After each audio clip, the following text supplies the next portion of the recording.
কুতিবা আলাইকুমুস সিয়াম, তোমাদের উপরে রোজাকে লিখে দেওয়া হয়েছে। এটা যেন এমন, যেমন চেয়ারম্যান সাহেব নোটিশ বোর্ডে নোটিশ টাঙ্গান, এত দ্বারা অত্র ইউনিয়ন পরিষদের সমস্ত ভোটারদেরকে জানিয়ে দেওয়া যাচ্ছে যে, তাহলে অন্য কোনো ইউনিয়নের ভোটার দাখিল হবে না, এই ইউনিয়নের ভোটার খারিজ হবে না। তো আল্লাহ তাআলা বলেন ইয়া আইয়ুহাল্লাযীনা আমানু, তাইলে বোঝা গেছে কোনো মুমিন এর বাইরে যাবে না আর কোনো বেঈমান ভিতরে ঢুকবে না। তাইলে বোঝা গেছে কোনো মুমিন রোজা ছাড়তেই পারে না আর কোনো বেঈমান রোজা রাখতেই পারে না। বেঈমান রোজা রাখতেই পারে না আর মুমিন রোজা ছাড়তেই পারে না। হ্যাঁ, রব্বে কারীম কিছুটা শিথিলতা দিয়েছেন, নাবালেগ রাখতে হবে না, বেশি অসুস্থ সে পরে কাজা করবে, আর সফরে থাকলে মুসাফির সে পরে কাজা করবে। তাইলে মুমিন, বালেগ, সহিহ, মুকিম, এই চারটা মুখস্থ করেন।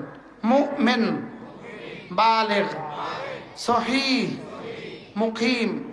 মুমিন মানে বেঈমান না, বালেগ মানে নাবালেগ না, সহিহ মানে অসুস্থ না, মুকিম মানে সফরে না, মুসাফির না।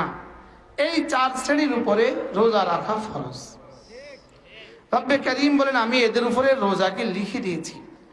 চেয়ারম্যান সাহেব যদি হালকা কোনো অর্ডিন্যান্স জারি করেন, এটা মেম্বারদের সামনে শুধু মুখে বলে দেন।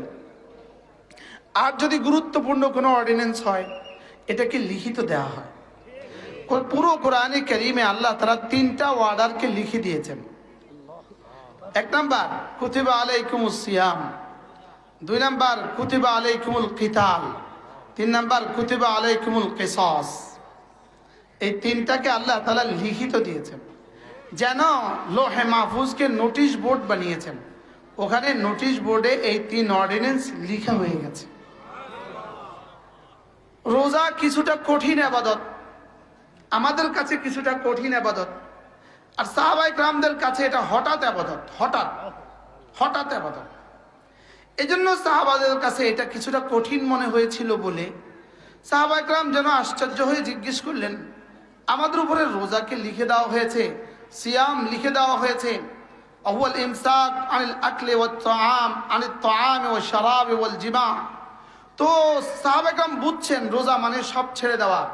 তো এটা কিভাবে সম্ভব, কেমনে সম্ভব? তো আল্লাহ তাআলা জবাবে বললেন কামা কুতিবা আলাল্লাযীনা মিন ক্বাবলিকুম, তোমাদের আগে ওয়ালাদের উপরে যেভাবে লেখা হয়েছিল তাদের যেমন কোনো অসুবিধে হয়নি, তোমাদেরও তেমন কোনো অসুবিধা হবে না। তারা যেমন রোজা রেখে মরে নাই, তোমরাও মরবা না। এবার সাহাবায়ে কেরাম তো খুশি হয়ে গেলেন, আগে ওয়ালারা রাখতে পেরেছে, আমরাও রাখতে পারবো। তবে কি দিবেন, তবে কি দিবেন?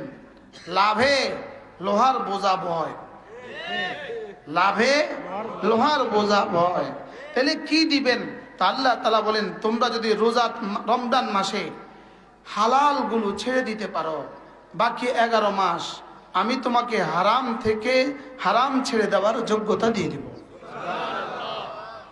লাআল্লাকুম তাত্তাকুন, আমি তোমাদেরকে তাকওয়া দিয়ে দিব। এর অর্থ সমস্ত গুনাহ ছেড়ে দেওয়ার যোগ্যতা আমি তোমাদেরকে দিয়ে দিব। কি ছাড়ার যোগ্যতা দিয়ে দিবেন বলেন?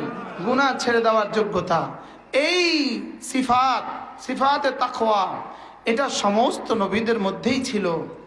কোন নবী তাকওয়া ছাড়া নবী হন নাই, কোন সাহাবী তাকওয়া ছাড়া সাহাবী হন নাই, তাকওয়া ছাড়া কোনো অলি হইতে পারে না।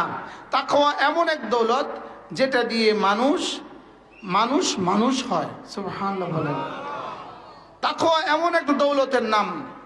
আর তাকওয়া ওয়া হুয়া মালাকাতুন, তাকওয়া হৃদয়ের এক শক্তির নাম, হৃদয়ের এক শক্তির নাম, যে শক্তি মানুষকে সমস্ত ইবাদত করতে উৎসাহিত করে আর সমস্ত গুনাহ থেকে তাকে বাঁচায়, গুনাহ থেকে বিরত রাখে আর ইবাদত করতে উৎসাহিত করে।